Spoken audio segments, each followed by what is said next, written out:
بسم اللہ الرحمن الرحیم۔ السلام علیکم دوستو، سورہ فاتحہ قرآن مجید میں ترتیب کے لحاظ سے پہلی سورت ہے جو حضرت محمد صلی اللہ علیہ وآلہ وسلم کی زندگی کے مکی دور میں نازل ہوئی۔ اس کی آیات کی تعداد 7 ہے۔ یہ انتہائی اہم سورت اور ہر نماز میں پڑھی جاتی ہے۔ اس کے بغیر نماز نہیں ہوتی۔ اس کا نام الفاتحہ اس کے مضمون کی مناسبت سے ہے۔ فاتحہ اس چیز کو کہتے ہیں جس سے کسی مضمون یا کتاب یا کسی شے کا افتتاح ہو۔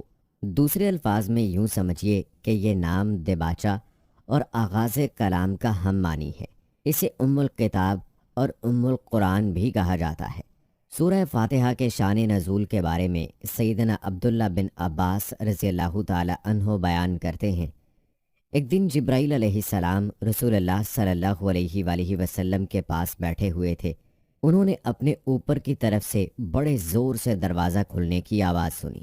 انہوں نے اپنا سر اٹھایا اور فرمایا، آج آسمان کا وہ دروازہ کھلا ہے جو اس سے پہلے کبھی نہیں کھلا تھا، اور اس سے ایک فرشتہ اترا ہے۔ پھر فرمایا، اس دروازے سے یہ فرشتہ زمین پر اترا ہے، یہ آج کے دن سے پہلے کبھی نہیں اترا۔ اس فرشتے نے رسول اللہ صلی اللہ علیہ وآلہ وسلم کو سلام کیا اور کہا، آپ کو ان 2 نوروں کی خوشخبری ہو جو آپ کو عنایت ہوئے ہیں، اور آپ صلی اللہ علیہ وآلہ وسلم سے پہلے کسی نبی کو عطا نہیں ہوئے۔ ان میں سے ایک سورہ فاتحہ ہے اور دوسرا نور ہے سورہ بقرہ کی آخری آیات۔ آپ جب بھی ان دونوں میں سے کوئی کلمہ تلاوت کریں گے تو آپ کو مانگی ہوئی چیز ضرور عطا کر دی جائے گی۔ سورہ فاتحہ قرآن مجید کی سب سے زیادہ عظمت والی سورت ہے۔ جیسا کہ سیدنا ابو سعید بن معلہ رضی اللہ تعالی عنہ کہتے ہیں کہ میں مسجد میں نماز پڑھ رہا تھا کہ رسول اللہ صلی اللہ علیہ وآلہ وسلم نے مجھے بلایا۔ میں اسی وقت حاضر نہ ہوا بلکہ نماز پڑھ کر گیا اور عرض کی کہ یا رسول اللہ صلی اللہ علیہ وآلہ وسلم، میں نماز پڑھ رہا تھا، اس وجہ سے دیر ہوئی۔ تو آپ صلی اللہ علیہ وآلہ وسلم نے فرمایا، کیا اللہ نے یہ نہیں فرمایا تم اللہ کی اور رسول کی دعوت قبول کرو جب وہ تمہیں بلائے؟ پھر مجھ سے فرمایا، تیرے مسجد سے باہر جانے سے پہلے میں تجھے قرآن کی ایک ایسی صورت بتاؤں گا جو اجر و ثواب میں ساری صورتوں سے بڑھ کر ہے۔ پھر آپ نے میرا ہاتھ پکڑ لیا۔ جب آپ نے باہر آنے کا ارادہ کیا تو میں نے عرض کی کہ یا رسول اللہ صلی اللہ علیہ وآلہ وسلم، کیا آپ نے یہ نہیں فرمایا تھا کہ میں تم کو ایک صورت بتلاؤں گا جو قرآن کی سب صورتوں سے بڑھ کر ہے؟ آپ صلی اللہ علیہ وآلہ وسلم نے فرمایا، وہ صورت الحمدللہ رب العالمین ہے۔ یہی 7 المثانی یعنی 7 آیتیں ہیں جو بار بار دہرائی جاتی ہیں اور قرآن عظیم ہے جو مجھے دیا گیا ہے۔ اس سورہ کریمہ کے پڑھ کر پھونکنے سے یعنی دم سے سانپ وغیرہ کے زہر کا اثر اللہ کے حکم سے ختم ہو جاتا ہے۔ جیسا کہ سیدنا ابو سعید خدری رضی اللہ تعالی عنہ بیان کرتے ہیں کہ عرب کے ایک قبیلہ کے پاس سے کچھ صحابہ کا گزر ہوا۔ قبیلہ والوں نے صحابہ کی مہمان نوازی سے انکار کر دیا۔ اسی اثنا میں ان کے سردار کو بچھو یا سانپ نے کاٹ لیا۔ قبیلہ والوں نے صحابہ سے کہا، تمہارے پاس کوئی دوا ہو یا تم لوگوں میں کوئی دم جھاڑ کرنے والا شخص ہو؟ صحابہ نے کہا، تم نے ہماری مہمان نوازی نہیں کی، لہٰذا جب تک تم ہمیں کچھ مال نہ دو گے ہم علاج نہیں کریں گے۔ اس پر ان لوگوں نے کچھ بکریاں دینے کا وعدہ کیا تو ایک شخص نے سورہ فاتحہ پڑھنی شروع کی اور ساتھ ساتھ وہ تھوک جمع کرتا اور متاثرہ جگہ تھتکارتا جاتا، تو یوں سردار اچھا ہو گیا۔ وہ بکریاں لے کر آئے تو بعض صحابہ نے کہا، ہم بکریاں نہیں لیں گے جب تک کہ رسول اللہ صلی اللہ علیہ وآلہ وسلم سے دریافت نہ کر لیں۔ واپسی پر انہوں نے رسول اللہ صلی اللہ علیہ وآلہ وسلم سے دریافت کیا۔ رسول اللہ صلی اللہ علیہ وآلہ وسلم اس پر مسکرا دیے اور اس شخص سے فرمایا، تمہیں کیسے معلوم ہوا کہ یہ صورت رقیہ دم ہے؟ تم نے ٹھیک کیا، یہ بکریاں لے لو اور اپنے ساتھ میرا بھی حصہ نکالو۔ اس حدیث سے معلوم ہوا کہ سورہ فاتحہ رقیہ ہے، اس کے ذریعے سے دم کر کے علاج کیا جا سکتا ہے۔ واضح ہوا کہ وقت ضرورت قرآن مجید پر اجرت لینا جائز ہے۔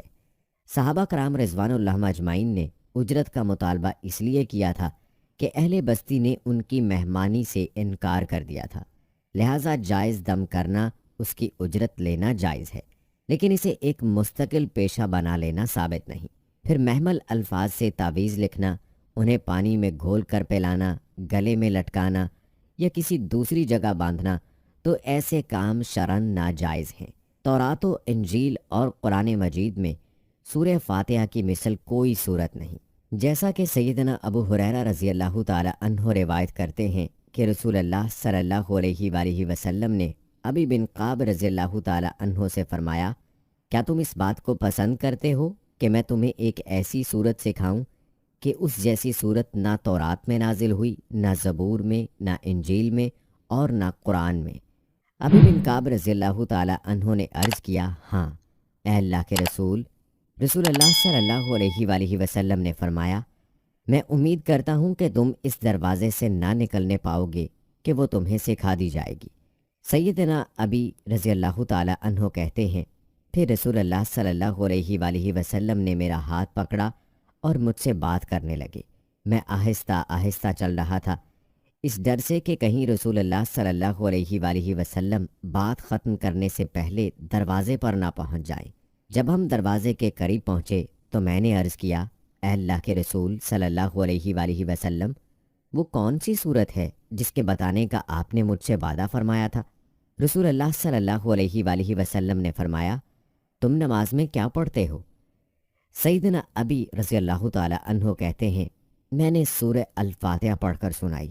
رسول اللہ صلی اللہ علیہ وآلہ وسلم نے فرمایا، اس ذات کی قسم جس کے ہاتھ میں میری جان ہے، اللہ نے اس صورت کے مثل نہ تورات میں کوئی صورت نازل کی، نہ انجیل میں، نہ زبور میں، اور نہ فرقان یعنی قرآن میں، اور بے شک وہ سبع مثانی ہے۔ ہر نماز کی ہر رکعت میں سورہ فاتحہ پڑھنا واجب ہے، جیسا کہ سیدنا عبادہ بن صامت رضی اللہ تعالی عنہ بیان کرتے ہیں کہ رسول اللہ صلی اللہ علیہ وآلہ وسلم نے فرمایا، جو شخص سورہ فاتحہ نہ پڑھے اس کی نماز ہی نہیں ہوتی۔ ہر رکعت میں سورہ فاتحہ رسول اللہ صلی اللہ علیہ وآلہ وسلم کا معمول تھا، جیسا کہ سیدنا ابو قتادہ رضی اللہ تعالی عنہ کہتے ہیں، بے شک نبی صلی اللہ علیہ وآلہ وسلم ظہر کی پہلی 2 رکعتوں میں سورہ فاتحہ اور 2 سورتیں پڑھتے تھے، اور آخری 2 میں صرف سورہ فاتحہ پڑھتے تھے۔ اسی طرح سورہ فاتحہ کا ایک نام الکنزو یعنی خزانہ بھی ہے، کیونکہ یہ آسمانی علوم و معارف کا ایک عظیم و شان خزانہ اور رحمت ہے۔ اور حدیث شریف میں فرمایا گیا کہ یہ سورہ کریمہ عرش عظیم کے نیچے ایک خزانہ سے نازل ہوئی ہے، بلکہ معتبر روایات سے معلوم ہوتا ہے کہ سب سے پہلی مکمل سورت جو محمد صلی اللہ علیہ وآلہ وسلم پر نازل ہوئی وہ یہی ہے۔ اس سے پہلے صرف متفرق آیات نازل ہوئی تھیں جو سورہ علق، سورہ مزمل اور سورہ مدثر وغیرہ میں شامل ہیں۔ انسان فطرتاً اسی چیز کی دعا کرتا ہے جس کی طلب اور خواہش اس کے دل میں ہوتی ہے، اور اسی صورت میں کرتا ہے جب کہ اسے یہ احساس ہو کہ اس کی مطلوب چیز اس ہستی کے اختیار میں ہے جس سے وہ دعا کر رہا ہے۔ بس قرآن کے ابتدا میں اس دعا کی تعلیم دے کر گویا انسان کو یہ تلقین کی گئی کہ وہ اس کتاب کو راہ راست کی جستجو کے لیے پڑھے، طالب حق کی ذہنیت لے کر پڑھے، اور یہ جان لے کہ علم کا سرچشمہ خداوند عالم ہے، اس لیے اسی سے رہنمائی کی درخواست کر کے پڑھنے کا آغاز کرے۔ حضور صلی اللہ علیہ وآلہ وسلم نے فرمایا کہ سورہ الفاتحہ ہر بیماری کی شفا ہے۔ حضرت انس رضی اللہ تعالی عنہ سے روایت ہے کہ فرمایا کہ رسول اللہ صلی اللہ علیہ وآلہ وسلم نے ارشاد فرمایا کہ جب تو اپنا پہلو بستر پر رکھے تو فاتحہ اور قل هو اللہ احد پڑھ لے تو سوائے موت کے ہر چیز سے محفوظ ہو جائے گا۔ ہماری دعا ہے کہ اللہ تعالی ہمیں اپنی پناہ میں رکھے اور اپنے کلام سے ہمیں شفایاب فرماتے ہوئے ہماری راہیں روشن رکھے، آمین ثم آمین یا رب العالمین۔